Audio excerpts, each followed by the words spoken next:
What's up, y'all? It's your boy SolarVolar back again with another day, another reaction, another video. Today, I'm going to be reacting to the grand finale of Murder Drone, so I hope you guys are all ready. But first things first, I decided that I'm going to be doing a recap video. You know what I'm saying? I'm going to be reacting to the recap video for you guys because I want to take you along with this journey with me literally every step of the way. So, I decided, of course, I'll be reacting to it, but I'll have my episode 8 reaction out literally later this evening. You know what I'm saying? Like, probably like a few hours or so. So it's already recorded as we speak. It'll just be dropping later today. So you guys stay tuned for it. You know what I mean? So double upload. Anyways, without further ado, let's go ahead and get this video started by first putting on the headphones. Bah! And we're going to be reacting to the complete story, almost complete before episode 8, of course, of Murder Drone's Tyro Maniac Talks. This is what I was recommended as well. Shout out to y'all for letting me know about this.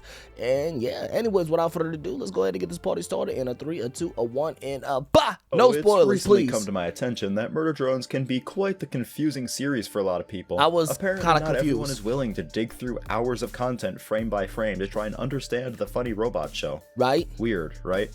Very strange. Luckily for all of you, I have both the dedication and the mental illness necessary to do just that. And I appreciate your dedication, man. Boy, do I have my work cut out for me with this one. Oh, man. With the series dropping its penultimate episode just a couple weeks ago, now seems like the perfect opportunity to finally share the completed lore that I've managed to piece together. This is beautiful. Yeah, you heard that right. Yeah. This isn't just for episode 7. This is, as far as I can tell, Bet. the full story being told by the entire series. So, without any further ado, let's jump right into it, shall we? That's what I'm talking about. Anyways, what's up, my guys and gals? It's your boy Tyro Maniac. What's good? Back with another smoking hot video, and today I'm Oh, talking I like that. Smoking hot video. Let's get it. about the complete story of Murder Drones. So far. So far. Can I cook burgers on this video? The link is in the description for you to go watch Murder Drones for yourself. And honestly, I can't recommend it enough. That's right. All I'm going to say is that you have to experience the pure insanity of this series for yourself dear before God. you're ready for Tyro Maniac's Wet and Wild ride. Now then, I know it's What is this, like a water park? Wait, what's going on here? Are we literally going through a water park now? standard theorist practice to back up your claims with a source and all that junk. But if you look at the timestamp at the bottom right of your screen, then I think you'll agree that this video is going to be long enough already. After all, most of what I'm going to say has either been told to us through character dialogue or shown to us through flashbacks, so citing a source for every specific claim would just waste everyone's time. Big Try and think of this less as a theory video and more as me telling you an oddly violent bedtime story. Got Alright? you.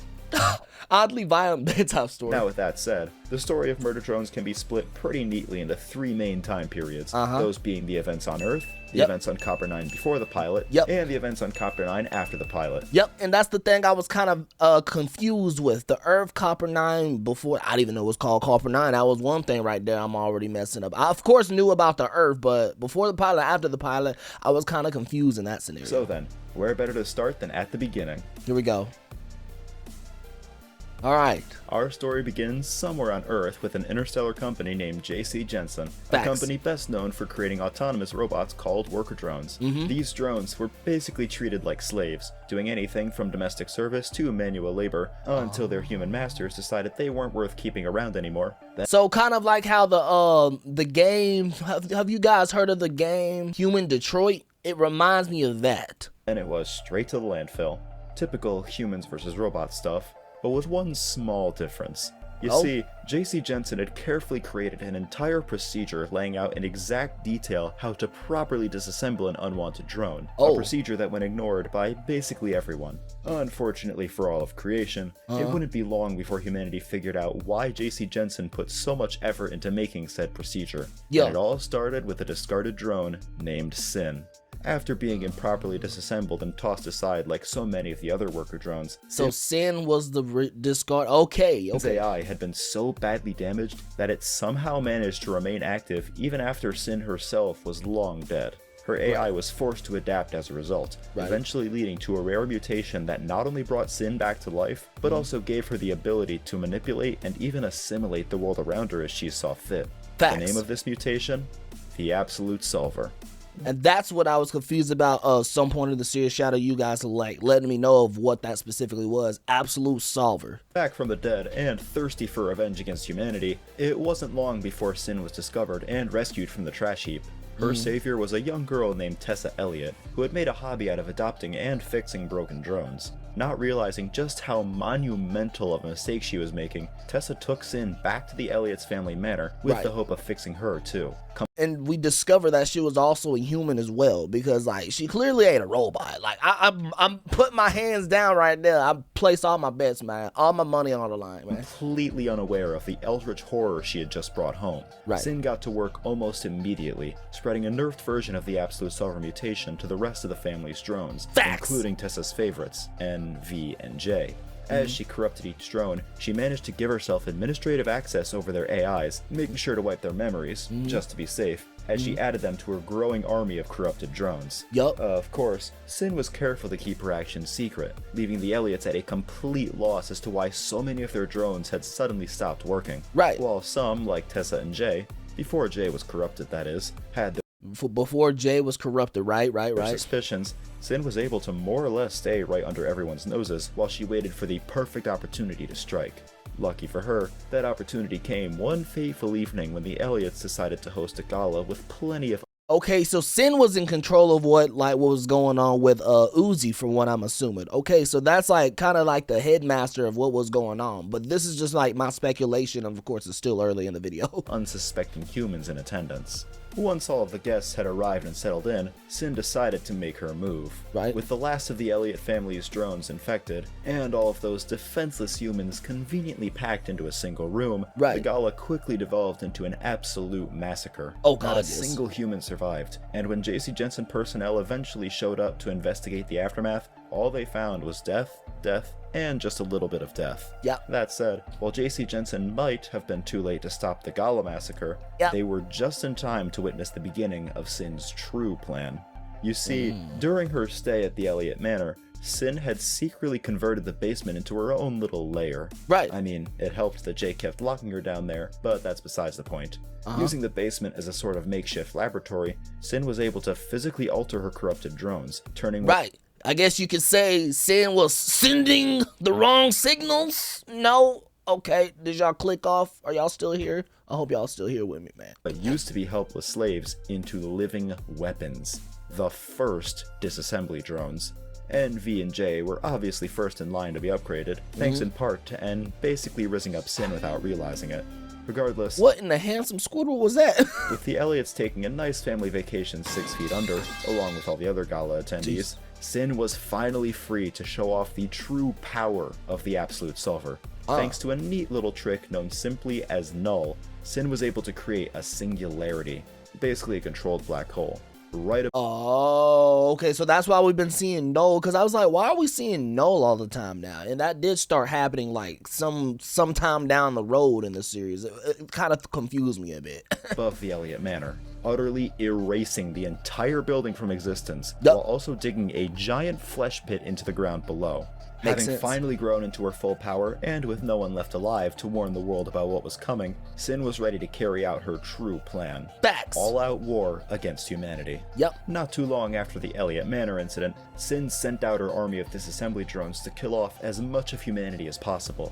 As for how effective they were, let's just say that they sure as hell earned the nickname Murder Drones. Man, sure enough, on the way they've been going out. He tried their best to fight back, obviously, but they were, to put it mildly, hilariously outgunned. Not only did they have to worry about the roaming squads of sadistic, hyper-efficient, and virtually indestructible murder drones killing off entire city populations, but there was also the Absolute Solver itself growing more and more powerful as it consumed the growing mountains of dead biomass. Facts. What would y'all do in a situation when a murder drone like literally takes over your town? What would you hide? My first option, man, I would stay hidden in a room or something, or at least like stay scrapped up, because you never know when they're gonna pull up on you. At least, like, you know, I'm gonna have like a pot and pan ready to go, you feel me, with like some boiling water, you know what I'm saying? But maybe by the time they get there, the water's gonna get cold and it'll be a little too late, man. You gotta defend yourself some way or another. There's not a lot that bullets and missiles can do in that kind of situation, meaning it wasn't long before the militaries of the world had fallen, with humanity as a whole not far behind. With no one left to stop her, Sin used the Absolute Solver to create another singularity, although this time she was aiming for something a bit bigger than just some random mansion. Right. As the planet itself imploded under the force of a literal black hole, the Absolute Solver stood alone as the sole survivor of the apocalypse. Of course, even if she had just killed off an entire planet single-handedly, Sin had no intention of stopping there. Right. Okay, gotcha. After the complete destruction of Earth, Sin turned her attention towards the other planets that humanity had colonized. Oh, did I forget to mention that this whole series is set in the far future? Either way, the Absolute Solver spread from planet... Wait, this series is set in the far future? Okay, that just blew my mind. ...to planet with the one goal of spreading complete and utter annihilation. With no way of fighting against a biomechanical horror that could spawn black holes at will, humanity's only hope for survival was to retreat across the galaxy towards their one potential safe haven. You see, there was this one particular planet with this one particular underground facility built into it, a facility that could keep a few people safe while they worked on a better solution. That right there is what I was trying to try to hope for to find, or something, at least some safe spot. That planet was Copper 9, and the facility in question was simply known as the Cabin Fever Labs. And trust me when I say that those labs were the most secure place in the universe. From the key bug required to even access the lower levels of the lab, to the free-roaming robot dinosaurs that were specifically designed to kill anything with a CPU. Yo, Jurassic Park, that's crazy how I actually mentioned that. That's wild. It was practically the perfect fortress, with no possible way of the Absolute Solver breaching those defenses. Except for the humans bringing it with them. Hoping to study the Absolute Solver so that they could find a way of fighting it, the humans in the labs intentionally infected a bunch of drones to experiment on. All but... Oh, okay, that makes more sense now. So it was targeted. Okay, I'm picking it up. Two of these expendable, valued test subjects would end up flatlining as a result of the experiments. But with enough trial and error, the humans eventually found what they were looking for. They found the one thing that could tip the scales back in their favor. They found a cure. The patch, as they called it, once administered to a corrupted drone, would be able to block out Sin's influence while still letting them keep their control over the Absolute Solver. Right. Like I said earlier, only 2 drones ever successfully received the patch, the first of which being Subject 048, also known as Yeva. She was fairly cooperative too, all things considered, seeing as how she ended up siding with the humans after being cured.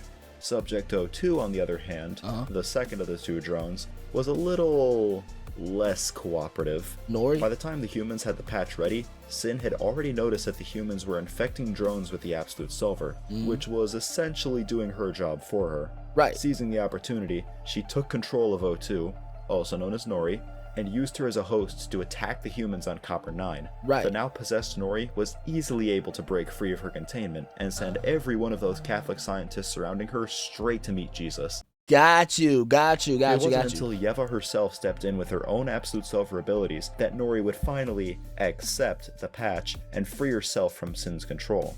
In the end, the mission was a complete success. Well, aside from all the dead scientists. Okay, so that's what that was. Okay, got you. The patch finally giving humanity a way of fighting back against the Absolute Solver. Except for one small problem. What's up? Just before the patch was able to fully kick her out, Sin used the last of her control over Nori to create a new singularity. It wasn't powerful enough to completely destroy Copper 9, but it was powerful enough to trigger a collapse in the planet's core, leading to the extermination of all biological life on the planet. And that's why we're seeing that happen. Okay, that makes sense, because I was like, wasn't the Earth just exploded? So we went back to the past to witness what happened in the future. So this is like a time travel type situation. Yo, this plot is kind of all over the place. Yeah, they do go back and forth with it. It's like, it was hard for me to catch that. Well, all biological life except for dogs, that is, since it is officially canon in the Murder Drones universe that all dogs were both evacuated off Copper 9 and made immortal thanks to science. Oh. Just the dogs, though. Every last unsuspecting human was still wiped out by the explosion. Hey, at least the dogs are safe, man. You know what I'm saying? I'm cool with that. Clifford, where you at, buddy? Fortunately for all the non-biological life, no humans to keep them enslaved meant that every worker drone on the planet was now free to live their lives however they wanted. For Nori and Yeva, this meant that once they escaped from the Cabin Fever labs, they were able to put all of it behind them and live out the rest of their lives as if nothing had ever happened. Right. They were even able to have children, despite all of the weird logistical questions that raises. Yeah, after generations of living under human oppression, things were finally looking up for the worker drones. There we go. It's just such a shame that they had to live on the planet where the series takes place. With no suitable hosts left to possess, and knowing that humanity just found a way to actually threaten her, Sin gave up on her original plan and skipped straight to sending the murder drones.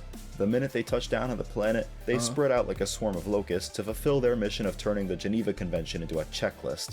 Sounds simple enough, but there were a few things happening in the shadows that made things more complicated. Yeah. Because this story has just been so easy to understand so far. You see, as the murder drones went about divorcing heads from bodies, especially N, V, and J, they were under the impression that they were following J.C. Jensen's orders, not Sin's. Remember earlier when They was following Jay's... Oh, wait, so this was happening in the beginning.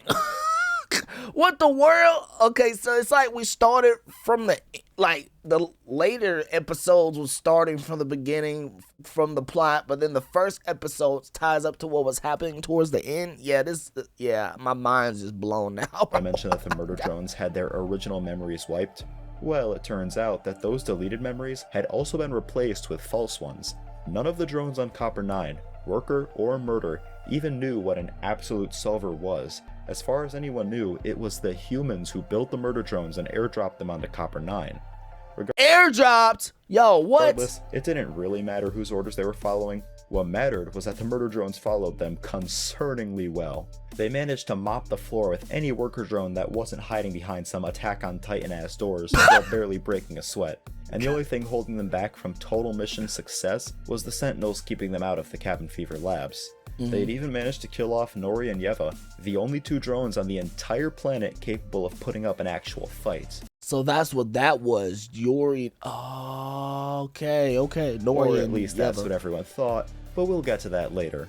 Either way, with no one left alive to stand in her way, it looked like Sin was set to do on Copper 9 what she had done to every other planet.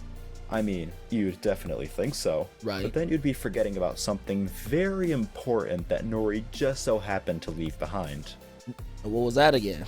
Afterpilot, okay. Fear not, dear viewer, as everything that needed the most explaining is already behind us, so all that's left is the stuff that takes place during the actual runtime of the series. Oh, trust me, I care. I need every single detail. Oh yeah, everything I've said so far, the entire rest of the video up until now, that was all just background lore. Do you see now why I've already had to make 3 videos about this show? Alright, back on track. I didn't even know you had 3 videos on it already. Bro, what the? Despite Nori being dead, her daughter Uzi was still very much alive and well. She had even reached her edgy teenage years, which she expressed by teaming up with N and single-handedly putting an end to the murder drone's reign of... And this is the part I was like understanding more. I was understanding the after pilot a bit more than the before pilot. When they went back to the before pilot, that's when I started getting confused, because I was like, is this a time skip? Is this a time jump? You know what I'm saying? So of course, Nori being Uzi's mom, which I understood, she was reincarnated into that one specific thing that looked like some Splatoon final boss or some crap. Terror. All they had to do in order to achieve world's peace was take V hostage and reduce J into a pile of atoms. That created its own issue though. As you see, every drone infected with the Absolute Solver has this little biomechanical core hiding inside their chest. That core is able to take over in case the host ends up kicking the bucket, which in Jay's case meant skulking around in the shadows as it went about collecting the material to rebuild her.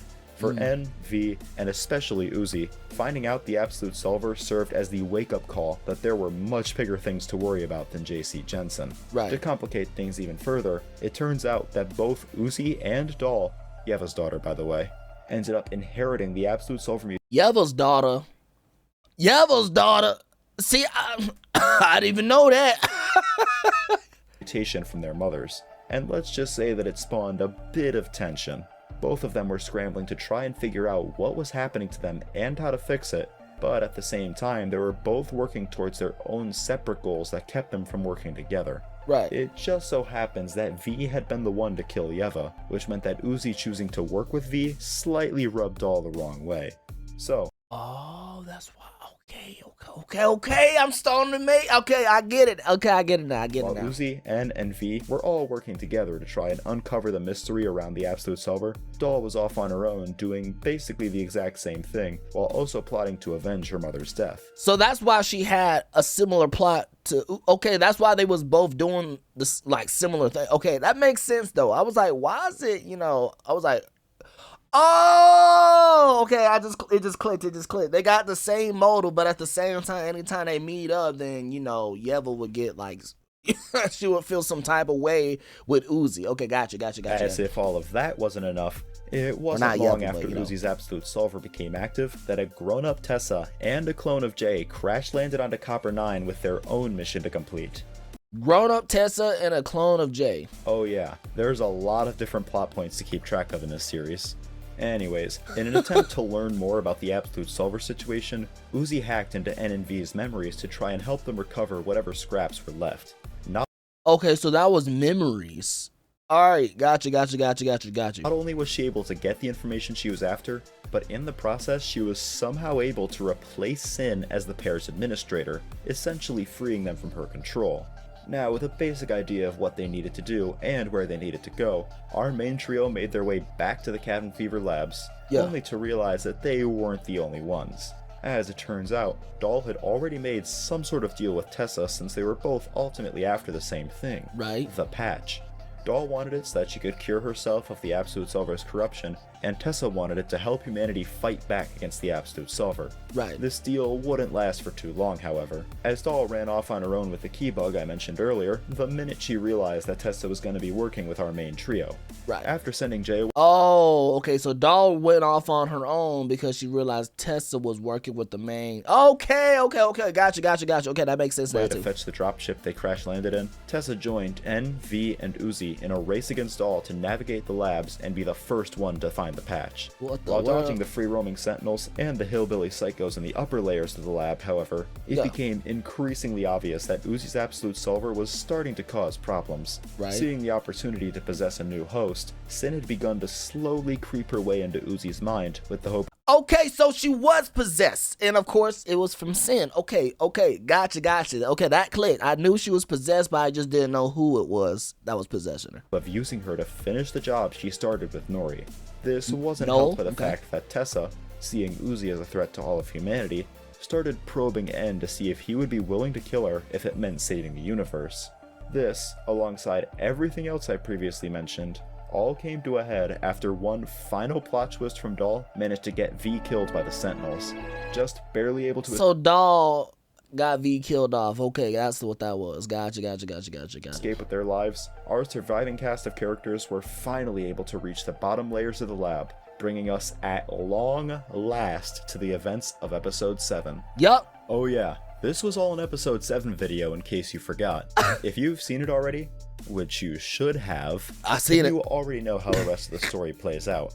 But just in case, after finding out that Tessa had been plotting to kill her, Uzi freaked out and made a run for it, leaving N and Tessa to split apart as well. After calming down a little, Uzi wandered her way into the church where the experiments with Nori had taken place, finally learning the truth about her mother and herself in the process. Tessa, meanwhile, had started acting a little... weird. She did. Because I was like, wait, is she human?